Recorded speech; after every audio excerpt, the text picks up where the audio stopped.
সবাই নাকি আত্মা ভৈরা মূলা খাবে, কষ্টের কথা কি আর কমু কি। হ্যালো এভরিওয়ান, আসসালামু আলাইকুম। আজকে আমি মূলা কাটতে কাটতে ধ্বংস হয়ে যাব একদম। মূলা ক্ষেত থেকে মনে হইতেছে উঠাই আনছি, মোটেও ক্ষেত থেকে উঠাই আনি নাই। এই মূলাগুলো সব কিনে আনছে। বাসায় 2 আটি মূলা আনলে নাকি কারোর হয় না, সবার কম পড়ে যায় খাইতে, তাই এবার 4 আটি মূলা কিনে নিয়ে আসছে।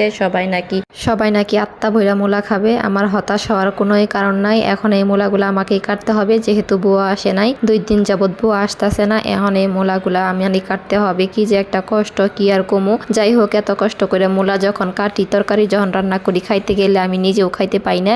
আজকে যেহেতু 4 আটি মূলা কিনে নিয়ে আসছে, অবশ্যই আমি খাইতে গেলেও মূলা থাকবে, সমস্যা নাই। যাই হোক, মূলা খেতে আমারও ভালো লাগে। কার কার মূলা খেতে ভালো লাগে অবশ্যই কমেন্ট করে জানাবেন। আর এই মূলাগুলা কাটতে কাটতে তো আমার খুব বেহাল অবস্থা। আমার যে কি খারাপ লাগতেছে বুঝতে পারতেছেন আপনারা। কতগুলা মূলা, অর্ধেক মূলা কাটার পরে তো আমার অবস্থা খুবই খারাপ। এদিকে তো শাকগুলাও সুন্দর করে বাইছা বাইছা রাখতেছি, কারণ শাকগুলাও খুবই সুন্দর আর টাটকা ছিল।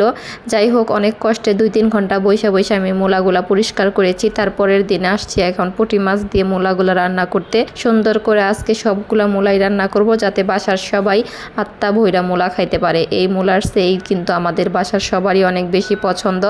অনেকের কাছে মূলা অনেক অপছন্দের থাকতে পারে, কিন্তু আমাদের কারো কাছে অপছন্দ না, সবাই আমরা পছন্দ করি, তাই একটু বেশি করে কিনে আনা হয়েছে। এটা দেখে কেউ হাসাহাসি কইরেন না, সবাই আত্মা ভরে মজা করে খাবো সেই জন্য। তারপর এখন কষ্টের কথা কি আর কমো আপনার ঘরে। এত সুন্দর করে এই সুন্দর টাটকা শাকগুলো বাইসা রাইখা দিছিলাম, যে পরের দিন কাটবো বা খালা আসলে খালাকে দিয়া কাটাই রাখবো। খালা তো আসেই নাই। পরে আমি ঢাকনা খুলে দেখি সব শাক পেকে গেছে। আমি তো জানি না যে মূলা শাক বাইরে রাখলে পাইকা সব শেষ হয়ে যায়। তো কি করব এখন, আমার কষ্টের কথা কি আর কমো, কিছুই করার নাই। এত কষ্ট করে সারা দিন রাত বসে বসে মূলাগুলা কাটছি। তারপরে শাকগুলা তো সুন্দর করে বেছে বেছে রেখে দিছি, একটা শাকও পচা ছিল না। আর সেই শাকগুলা পাইকা সব শেষ হয়ে গেছে।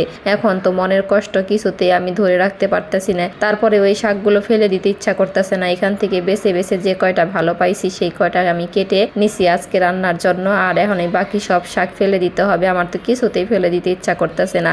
আমার যে কি কষ্ট লাগতেছে সেটা আপনাদের কি করে বুঝাবো। যাই হোক, কষ্টের কথা আর কত কমো। এখন তো এগুলা ফালাই দিতে হবে, পাকা শাক তো আর খাওয়া যাবে না। আজকের মতো ভিডিও এ পর্যন্তই। সবাই ভালো থাকবেন, আল্লাহ হাফেজ।